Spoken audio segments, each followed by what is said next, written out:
soy profesor del Departamento de Ingeniería de Producción, y Susana Estrada, que es profesora, digamos, de cátedra de Ingeniería de Producción y Ingeniería de Diseño, y que viene pues trabajando conmigo en el tema que venimos a conversarles un ratico, hace que 2, 3 años, ¿cierto?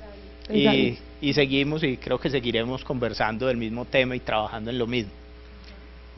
Nos pareció muy interesante la invitación porque digamos que los dos temas que tienen planteados, de la tecnología y la vida, están muy de la mano de lo que estamos haciendo, y del trabajo que venimos haciendo pues tiene que ver con las dos cosas. Venimos trabajando con, digamos, inspiración en biología para hacer desarrollos técnicos o desarrollos, digamos, aplicaciones de ingeniería. Entonces ahí vamos como conectados en las dos cosas. No tengo velo acá.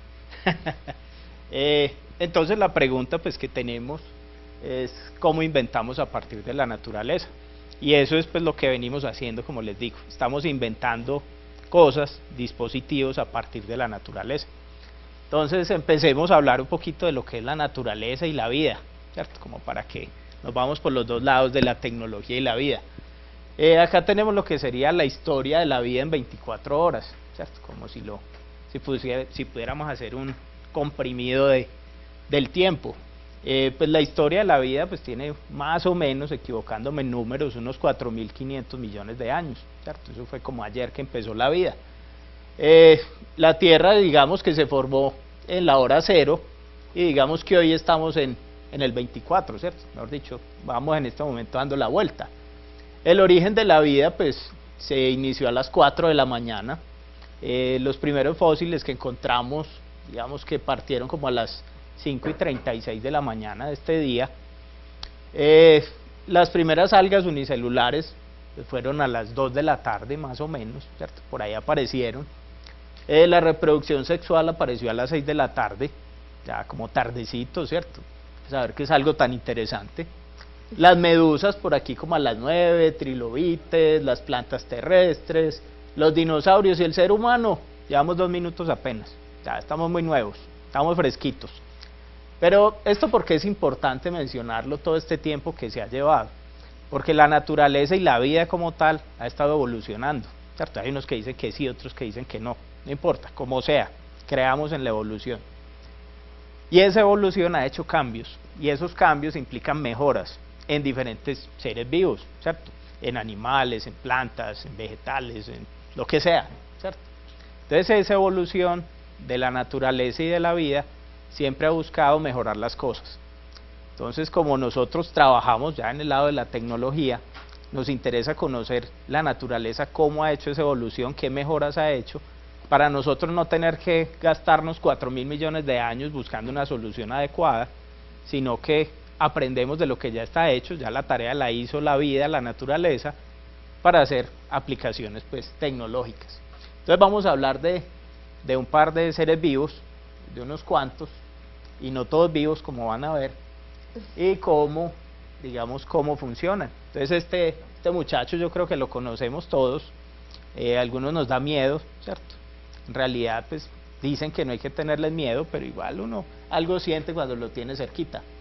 El tiburón pues es un pez cartilaginoso, muy famoso porque es un super cazador, ¿cierto? Ese es el depredador pues, digamos, más grande del mar, y por sus mismas condiciones de depredador requiere moverse muy rápido, nadar bastante rápido para, digamos, acercarse a su presa o salir volado si le toca, ¿cierto? Este muchacho como que fue muy peleador, como que es bastante peleador porque tiene marcas de todas sus batallas, ¿no? Resulta que para este tiburón poder nadar rápido, poderse desplazar, digamos, de una manera fácil dentro del agua, él tiene unas escamas. ¿Alguno ha tocado un tiburón alguna vez? No, bueno, cuando lo toquen, cuando se vuelvan buzos y puedan tener la experiencia, se siente como si fuera un papel de lija. Entonces es carrasposito. Digamos, esa carraspera que hay ahí, son básicamente una serie de escamas que si se miran al microscopio son más o menos así, ¿sí? Son pequeñitas. Y esas escamas lo que permiten, digamos, que su forma y su misma dureza permiten que, digamos, el arrastre en el agua sea muy bajito, ¿sí? Entonces él se desplaza facilito, no tiene que gastar mucha energía. Entonces eso es algo interesante, es lo que para algo puede servir, ¿sí o no? Si seguimos hablando de este otro muchacho, que por aquí no lo vemos, este es un martín pescador. Básicamente él vive en Europa, en Asia y creo que en Norteamérica también en algunas zonas. Y este pues es bastante bonito, pues tiene unos colores bastante interesantes, muy llamativo.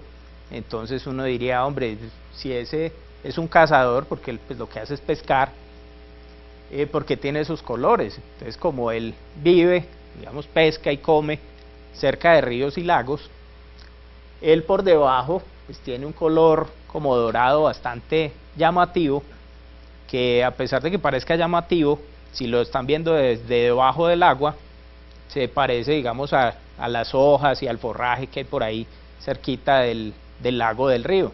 Entonces los pescados no lo ven.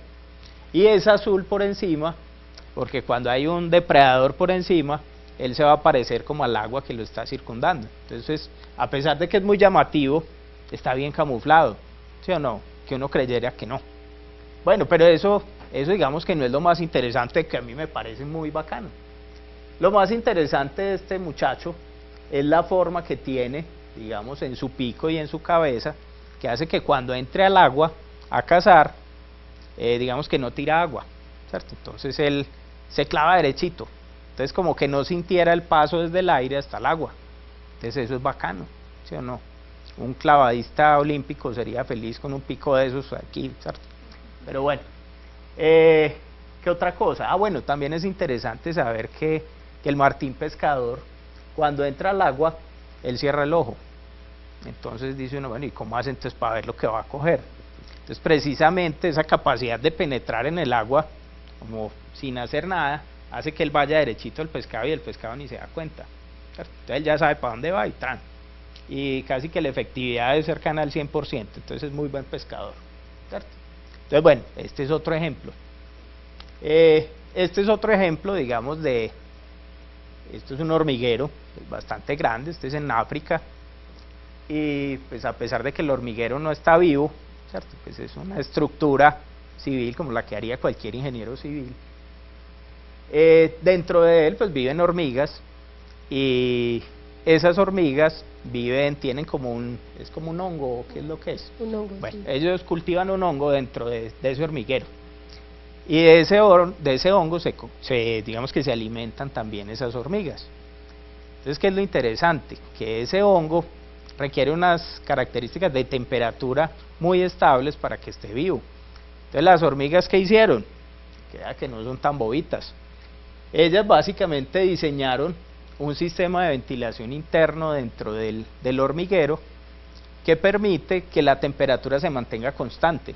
Así en el día las temperaturas sean muy altas, pues en el desierto obviamente, y en las noches es bastante frío. Entonces con este sistema, digamos, de conductos, que es lo que pues, los arquitectos llaman bioclimático, ellos logran que la temperatura interna sea constante y el honguito vive feliz, y ellas también comen de ese honguito felices, ¿sí? Entonces también nos enseñan cosas, ¿cierto? Ahora viene la pregunta, bueno, esos eran unos ejemplos. Ustedes pueden coger cualquier ser vivo, el que quieran, cójalo, analícelo, qué hace, cómo funciona, cómo come, cómo vuela, cómo camina, lo que quieran. Y a partir de eso podemos inventar cosas.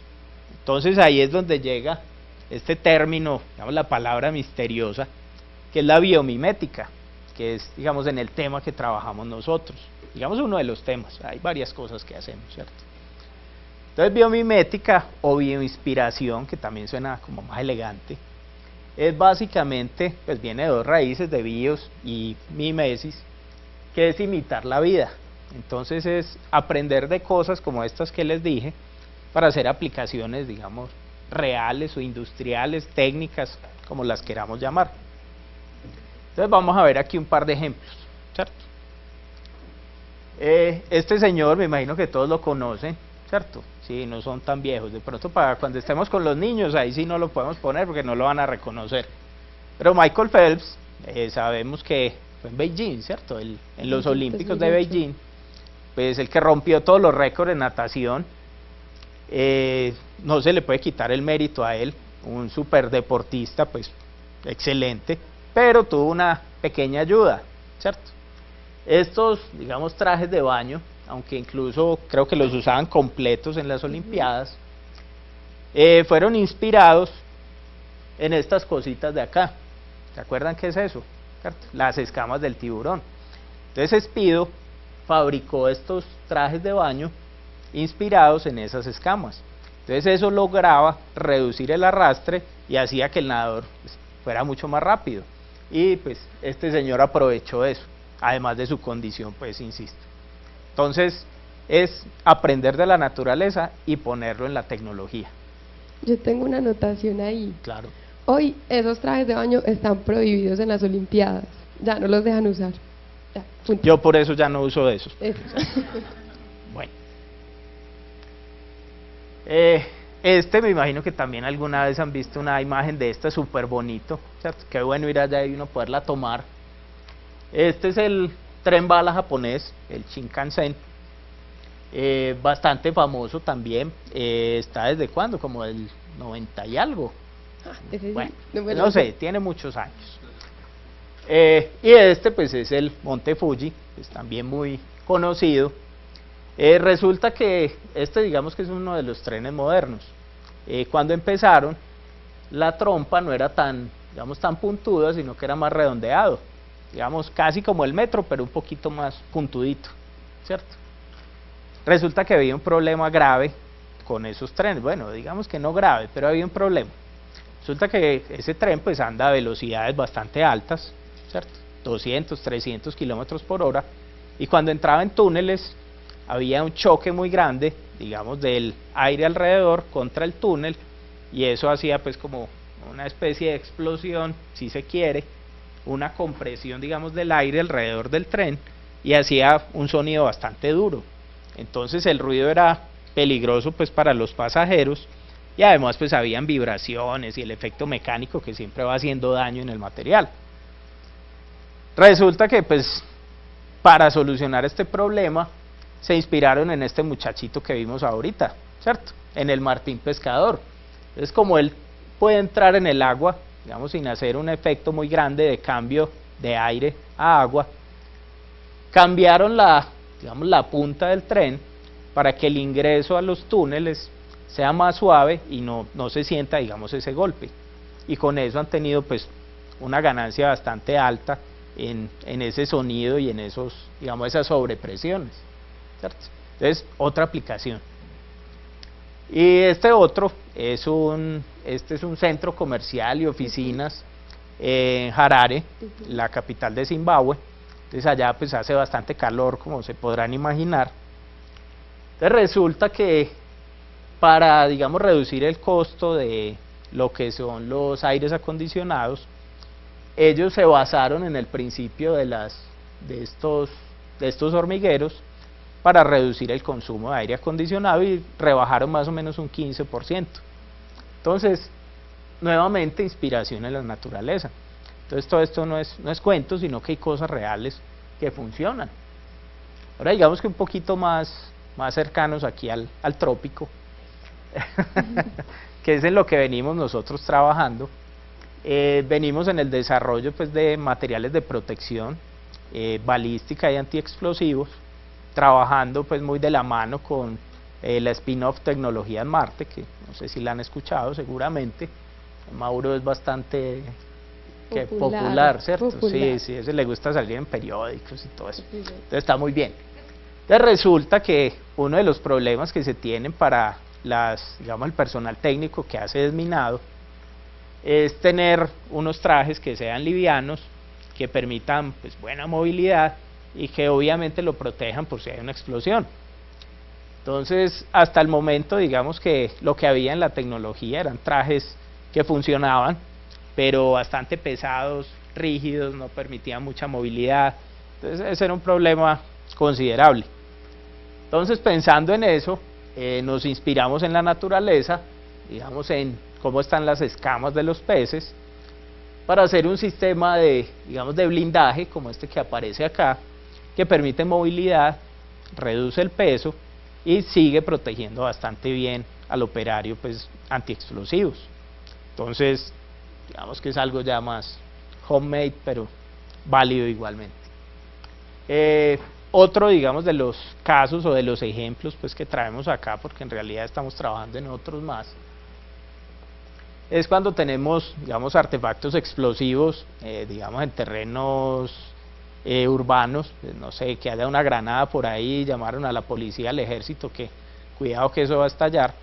Entonces una de las cosas que se hace es poner, digamos, como una cerca en ese dispositivo explosivo para hacer una explosión controlada. Entonces para eso, digamos que nos inspiramos en el armadillo y desarrollamos también un sistema de protección, digamos, de los alrededores para explotar controladamente artefactos explosivos. Susi ya les va a contar cómo diablos llegamos a esas soluciones, qué es lo que hay que hacer para eso, que pues básicamente yo creo que es como la tarea que vamos a hacer en el taller con los niños. Entonces Susi, que es la experta, nos va a contar, ¿cierto? Está bien. Bueno, entonces del producto pues como que yo les voy a conversar es sobre esta manta. Primero, antes de hablarles de la manta, digamos que hay un montón de investigadores en el mundo que se han puesto a pensar cómo tomar ese problema de diseñar a partir de la naturaleza y llevarlo a problemas técnicos, y han desarrollado como muchas metodologías de diseño para lograr ese objetivo. Entonces hay, por ejemplo, un profesor inglés en la Universidad de Bath que se ha puesto a estudiar el tema del TRIZ. De pronto los ingenieros de diseño están relacionados con el TRIZ, que es una metodología para diseñar como productos innovadores. El TRIZ inicialmente comenzó con un señor en la Unión Soviética que fue expulsado, pues estaba como de malas con el régimen soviético, estuvo de malas y se lo llevaron para Siberia, y él estuvo allá, era un tipo muy inteligente, ingeniero, y estuvo aislado pues como 20 años de su vida, y lo que dedicó esos 20 años encerrado en Siberia fue a estudiar muchísimas patentes. Cuentan que él estuvo estudiando cerca de 2 millones de patentes, y él lo que quería entender es cómo ciertos problemas técnicos los resolvía la ingeniería. Entonces él diseñó una especie de matrices donde te decía, si tú tienes este tipo de problema, lo puedes resolver de esta manera y de esta otra. Ese es el ruso. El profe inglés de la Universidad de Bath lo que hizo fue hacer el mismo ejercicio pero con la biología. Él dijo, veamos cómo ciertos animales resuelven un mismo tipo de problema. Por ejemplo, cómo los animales se protegen con bajo peso, que es, digamos, en lo que nosotros más hemos estudiado. Entonces él dice, bueno, no, parten en partes el blindaje que tienen en la piel, tienen este tipo de estructuras pues en la composición de la piel, y básicamente lo que uno le va diciendo es, según el tipo de problemas, puedes escoger esto, lo otro o lo demás allá. A nosotros digamos que esa metodología no nos gusta mucho porque limita, o sea, él de una te dice como, la solución para este problema es esta. Entonces esa no nos gusta mucho. Hay otros profes en Canadá que cuentan que, a ver, me acuerdo, los profes de Canadá lo que cuentan es que uno de los mayores problemas pues en hacer esta traducción de la biología a la ingeniería es que los biólogos tienen una comprensión del mundo como para entenderla. En cambio nosotros los ingenieros vemos el mundo para construirlo. Entonces como que las dos interpretaciones son distintas. Él dice, el mayor problema para poder hacer cosas de biomimética es el lenguaje, que el lenguaje de la ingeniería es técnico y el lenguaje de la biología es comprensivo. Entonces él se ha dedicado a hacer un montón como de tablas y cosas para tratar de traducir el lenguaje de la biología a un lenguaje técnico. Entonces que en vez de decirnos, qué sé yo, heterotermia adaptativa, o sea un término que para un ingeniero es como, nos dice termorregulación por conducción, y eso los ingenieros sí lo entendemos. Bueno, el caso es que hay muchas metodologías. La que nosotros escogemos porque nos parece más intuitiva, más fácil de comprender para una persona no experta en biología o en diseño, es esta que les traemos hoy, que la desarrolló un profesor danés que se llama Torben Lenoir, pero yo no sé cómo se dice eso, pronunciar ese nombre, pero Torben. Él nos dice, tienen 5 pasos para resolver ese problema de llevar un problema de la biología a un problema técnico. El primero es definir bien el problema, donde se limita como el alcance del proyecto.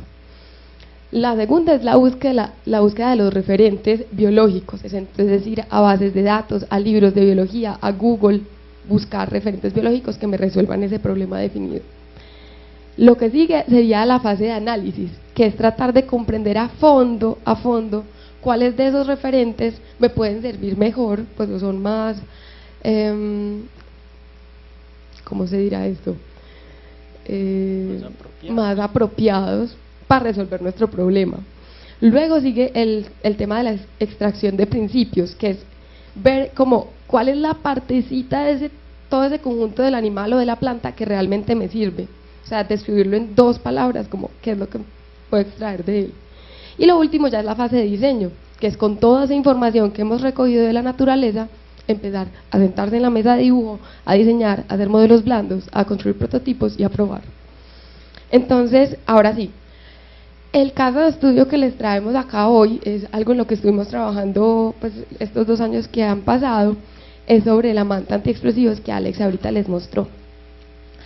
Una manta antiexplosivos se usa en contextos donde hay munición sin explotar, o el caso que decía ahorita Alex, que yo no sé, hubo una pelea de combos, en la mitad de un entorno urbano quedó una granada sin explotar, entonces llaman al ejército, a la policía y dicen, vea, hay una granada sin explotar al pie de mi casa, ¿yo qué hago? Entonces llega el ejército, le dice a todo el mundo, bueno, por favor evacúen el lugar, y resulta que la granada no se puede sacar de ahí pues con las manos, porque eso en cualquier momento puede detonar, entonces hay que detonar ese sitio controladamente para no hacerle daño ni a los técnicos antiexplosivos ni a la infraestructura, porque estamos al lado de edificios, de casas, de colegios, entonces hay que detonarla ahí controladamente.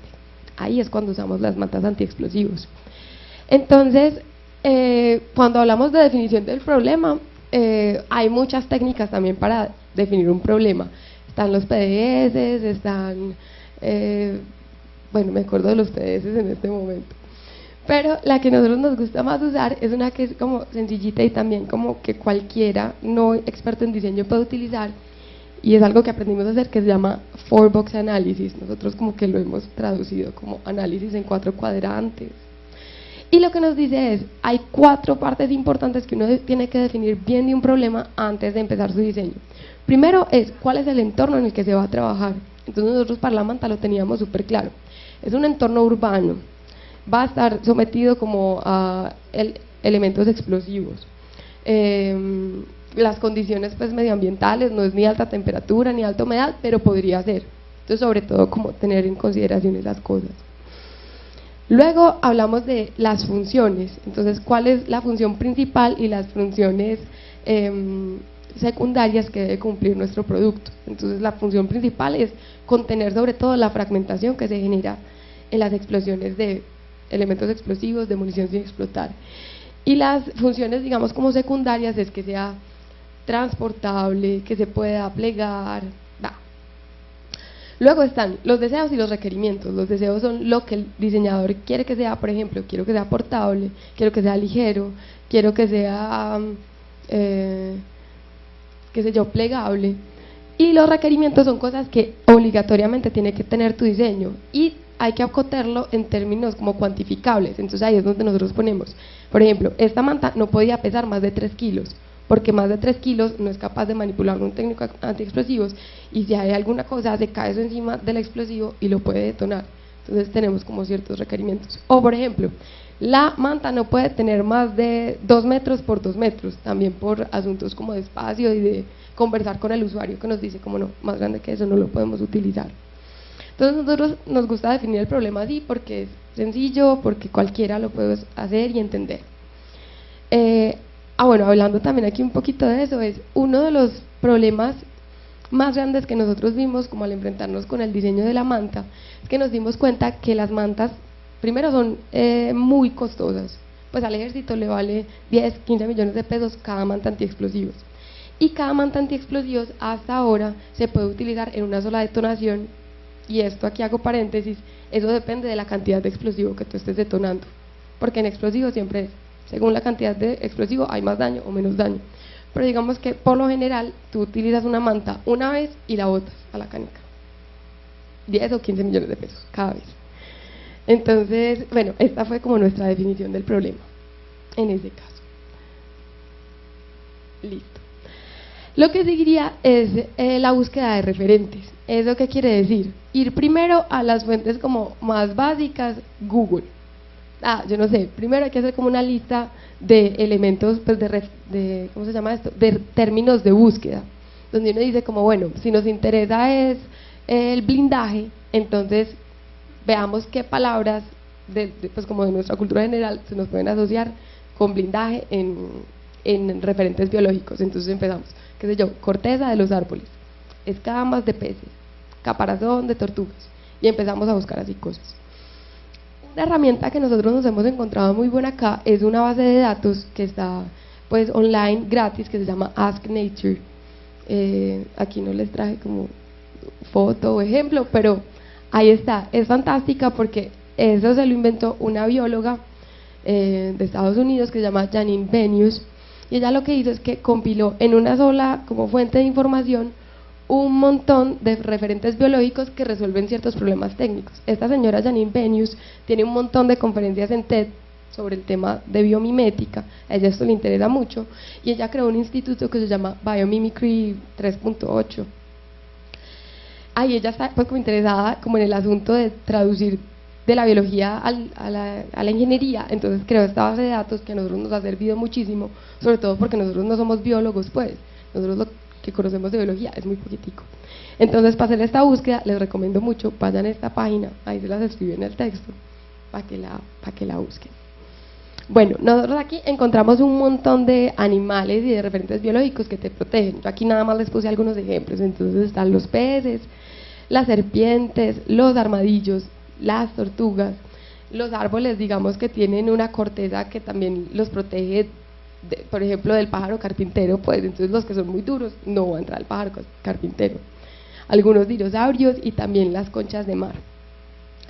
Nosotros ya para la fase de análisis, digamos que esta es una manera de hacerlo, pero eso también se puede hacer de 1000 formas distintas. Lo que buscamos en la fase de análisis es ver, después de toda esa búsqueda, que uno puede encontrar 20, 30 referentes distintos, seleccionar cuáles de ellos son más relevantes para nuestro problema de diseño. Nosotros digamos que desarrollamos, no sé si una técnica, donde lo que hacíamos es, bueno, nuestro problema fundamental en la manta y en general en el blindaje personal es que tenemos que hacer compatibles dos cosas que en general son incompatibles, que es protección y flexibilidad. Porque cuando yo tengo mucha protección, tengo muy poca flexibilidad. Entonces, por ejemplo, la caparazón de la tortuga protege muchísimo, pero es una cosa monolítica, pues que no te permite, miren, la caparazón de la tortuga está pegada a la espina dorsal de las tortuguitas, ellas no tienen como libertad de movimiento en la columna. ¿Cómo? No pueden bailar. Y bueno, entonces nosotros lo que hicimos es tomar esas dos cosas, tomar todos los referentes que habíamos encontrado y darles un valor numérico en cuanto a flexibilidad y en cuanto a protección, y lo pusimos en un eje cartesiano. Eso es como medio invento de nosotros, eso no lo habíamos visto en ninguna parte.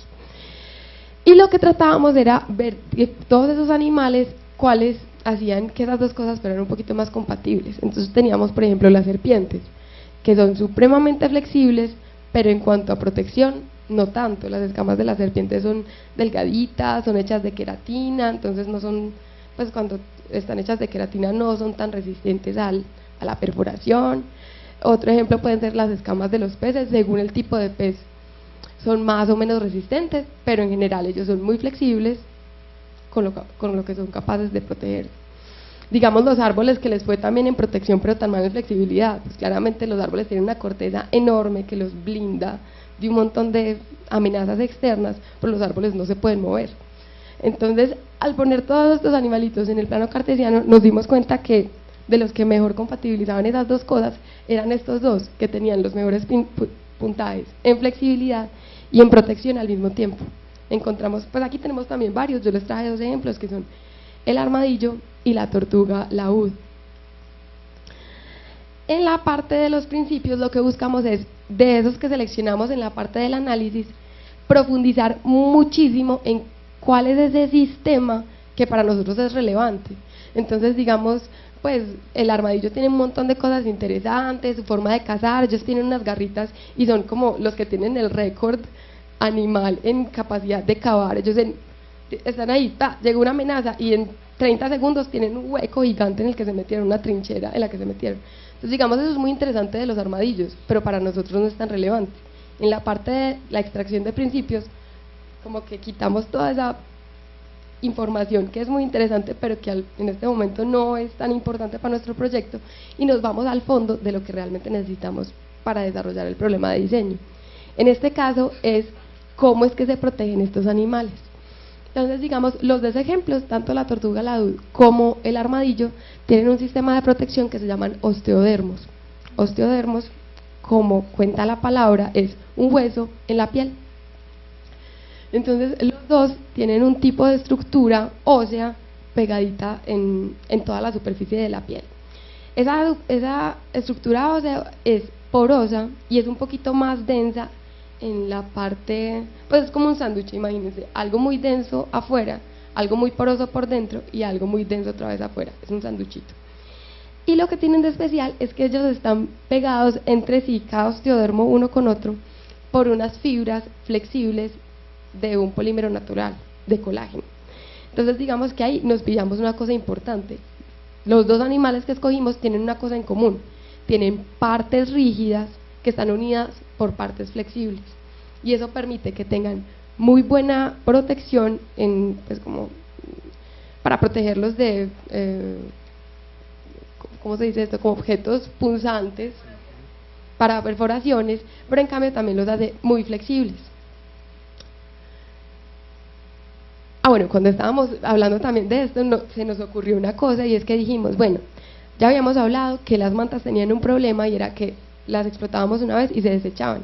Cuando vimos esto dijimos, bueno, si nosotros diseñamos una manta con partes rígidas, que esas partes rígidas sean intercambiables, y una parte flexible que sea como el sustrato de todo esto, ya cada vez que se explote, nada más tenemos que cambiar las partes individuales. Entonces ahí ya pasamos a la fase de diseño, donde nos sentamos en una mesa, empezamos a dibujar, a diseñar, hicimos un montón de prototipos, nos equivocamos mucho y finalmente dimos con este concepto final, que era el que les estaba contando. Partes flexibles unidas a un sustrato, partes rígidas unidas a un sustrato flexible que le da a la manta flexibilidad, que es lo que necesitamos, pero también resistencia. Porque en blindaje, digamos que la teoría nos cuenta que el blindaje rígido es mucho más resistente que el blindaje flexible, pero pues el blindaje rígido no es flexible, entonces cuando necesitamos las dos cosas es un camello. Se nos ocurrió hacer esto y nos ha ido muy bien. Yo traje un video de una explosión que hicimos a la manta, se los muestro. Conversales de alguna cosa. Les converso, ¿de qué quieren que les converse? A ver, partida nacional de anoche. No. También pues como siguiendo con lo de esta manta, este desarrollo pues está en proceso pues de patente, mejor dicho la patente ya está escrita, estamos ahí pues como con firmas del ejército y cosas de esas, pues porque en todo este tipo de proyectos siempre participamos con el ejército, en algunos con Fuerza Aérea, pero todo esto son desarrollos técnicos, tecnológicos que pues son patentables y estamos en ese proceso, ¿cierto? Entonces digamos que la conclusión básicamente es que de la naturaleza aprendemos cosas y podemos sacar desarrollos bastante interesantes, ¿cierto? Y pues ya Susi va a mostrar los daños que ha hecho, que le gusta explotar todo lo que hace, yo no sé por qué.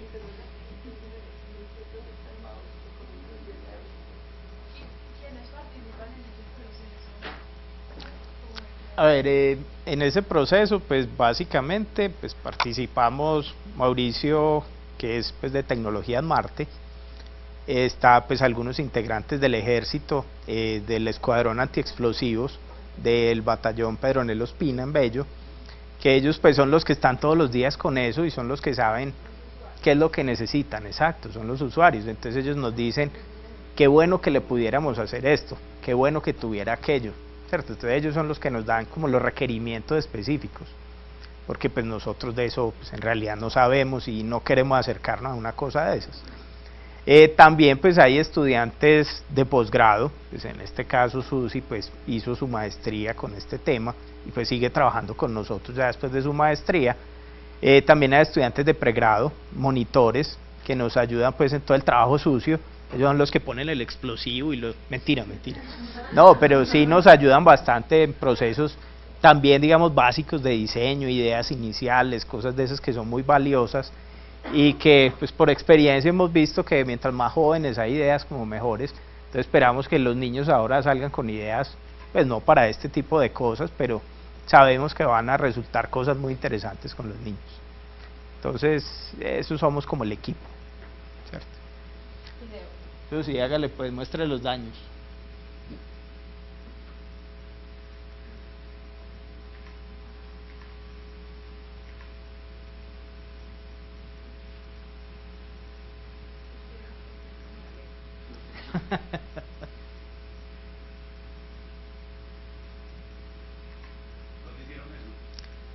Las pruebas las hacemos en el batallón Pedronel Ospina, en Bello. Sí, no, ellos hacen todo, claro, no, nosotros no, ellos son los que hacen eso. Nosotros llevamos, digamos, el aparato que queremos probar y ellos ya ponen sus cosas, ¿no? Nosotros de lejitos. Pues nosotros hacemos la filmación, pues tenemos la cámara, todo, pero no, ellos son los que saben de eso, no, nosotros no. Es más, preferimos ni tocar el explosivo, porque... Sí.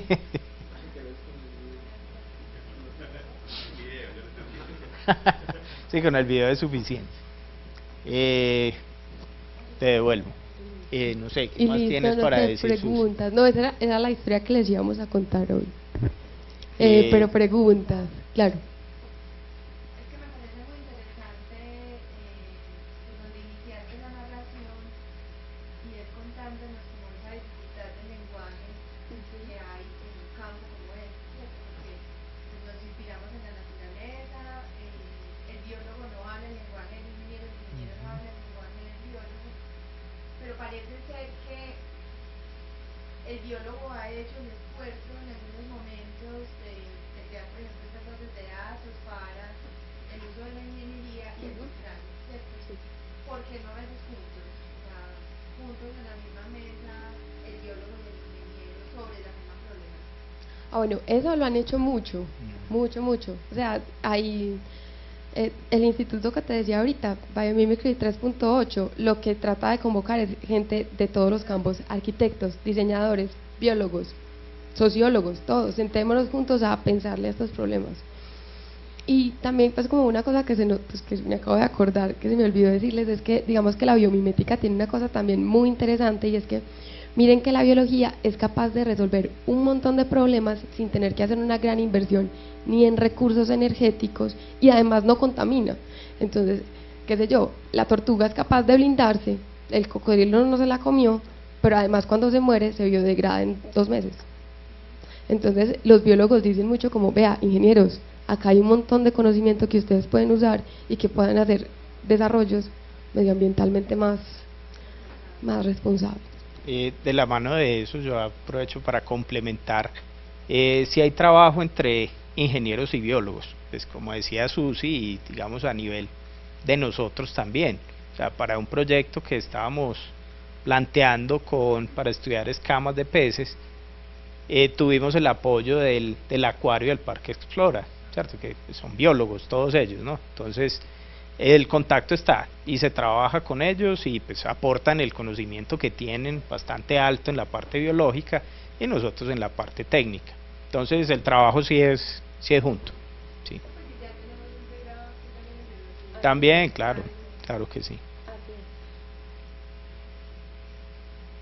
Más preguntas, inquietudes, sugerencias.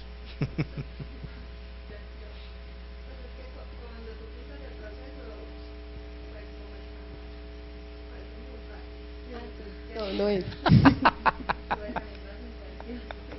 Es que es fácil. Como que representa el armadillo, el animal, Ujú. luego digamos el producto final es como, ay, claro, así era, pero Sí. realmente ese proyecto,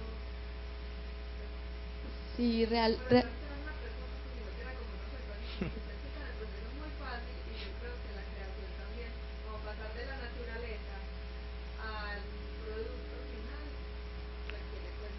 Yo empiezo.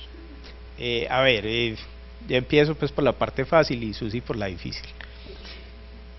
Todo el proceso, pues en realidad en principio es muy fácil y es el proceso que seguimos. ¿Dónde está la parte compleja? La parte compleja está, digamos, bueno, llegamos a un diseño. ¿Cómo lo volvemos una cosa que de verdad funcione? Entonces ahí es donde entra, pues nosotros en el grupo pues trabajamos, digamos que el fuerte son los materiales. Entonces, ¿cómo hacemos combinaciones de materiales? ¿Qué tipos de materiales? ¿Cómo los procesamos? Ahí es donde está, digamos, el truco, digamos, más peludo. Porque desde, digamos, el diseño, en el dibujo, uno puede imaginarse una cosa súper bacana, pues así, súper sollada, pero eso no lo hace nadie. Entonces es como una combinación de esas dos cosas, ¿cierto? De las ideas que pueden ser muy buenas, muy valiosas, y que sí se puede hacer. Entonces yo digo que en ese cambio de la idea a la realidad es donde está lo difícil, ¿sí? Y es donde está el trabajo pesado, ¿sí? No sé, Susi, ¿qué más quieres agregar al respecto? No sé, pues la verdad es que sí, o sea, yo creo que siempre que uno mira para atrás, uno ve las cosas muy fáciles, claro. Pues obvio, claro, lo conocí, me enamoré, nos casamos, cuando uno mira para atrás, pero cuando uno está aquí mirando para adelante uno no sabe. Entonces, digamos que el proceso es fácil cuando uno ya lo hizo, uno ya sabe qué partes estuvo, ya lo ves de una manera como lineal, pero esto no fue así tan organizado, se nos ocurrían unas cosas, nos devolvíamos, veíamos otros referentes, como cualquier proceso de diseño, es alocado, es iterativo, es errático, y luego uno llega a un punto donde dice, esto fue.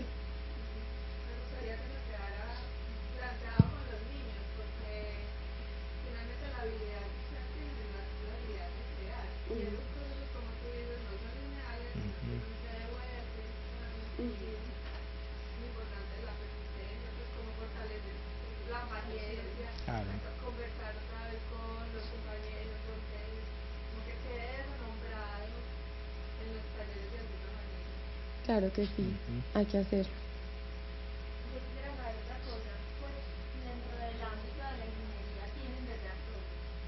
Pues siempre, yo creo que siempre hemos imitado la naturaleza de los humanos, pero si ustedes han tenido un caso en el que un ingeniero les diga eso no funciona, eso no sirve, o si hay aceptación de este tipo de invenciones en la Pues yo no he escuchado de retractores, ¿tú has escuchado? Yo No, tampoco. a ver, lo que pasa es que cuando se crea algo, si ese algo funciona, ¿cómo van a decir eso no funciona? Pues, o sea, ya está probado, ¿cierto? Entonces, desde ese punto de vista, pues no. O sea, hay gente que prefiere hacer las cosas de otra manera, claro, eso está bien, pero digamos que se respetan pues las formas de llegar a una solución, ¿sí? Entonces, así como un grupo que está en contra de este cuento, no, pues no la conozco, Yo pues. tampoco. ¿A esta necesidad como específica de balística, pues de explosivos, llegaron por Marte o cómo llegaron pues a enfocarse en este tema? A ver, todo esto empezó, la historia, la historia empezó hace, ¿qué? Como 5 o 6 años. Resulta que la gobernación tenía digamos, un plan de financiación de proyectos tendientes a, digamos, a disminuir el problema de las minas, ¿cierto? Entonces teníamos desde el grupo una serie de ideas relacionadas con todo esto y ahí creamos pues otra cosa que no está aquí, digamos que es un chaleco antiexplosivos que funciona como unas especies de escamas, ¿cierto? Digamos que el mismo principio.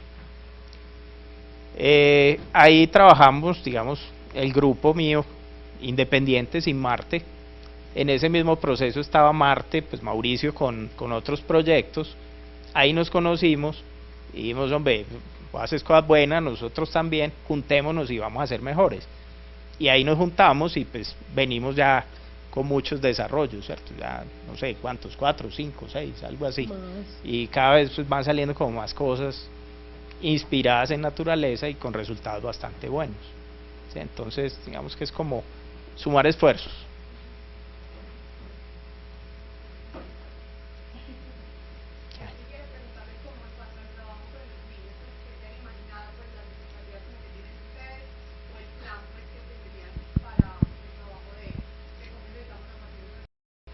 Sí, a ver, pues todavía tenemos pues que definir, aquí están los expertos que nos van a ayudar, ¿cierto? Pero como nos lo imaginamos es poner como una serie de problemas a los niños, pues ya veremos qué problemas, no sé, como cómo hacer para volar, por decir cualquier cosa. Y entonces tener alguna serie de referentes animales, digamos que nosotros identifiquemos previamente que están cercanos a ese problema, que los niños lo revisen, los animalitos, cómo funcionan, cómo hacen para volar, no sé qué, no sé cuál, y que ellos propongan ideas. ¿Usted cómo lo haría? Basado en lo que, como lo hace el pajarito, como lo hace el que sea, ¿sí? Entonces así me lo imagino yo, ¿cierto? Y es como el mismo proceso pues que seguimos, y a ver qué sale de ahí, ¿cierto? Así es. ¿Nadie más? ¿Listo? ¿Quién sigue? Ustedes. Muchas gracias por escucharnos.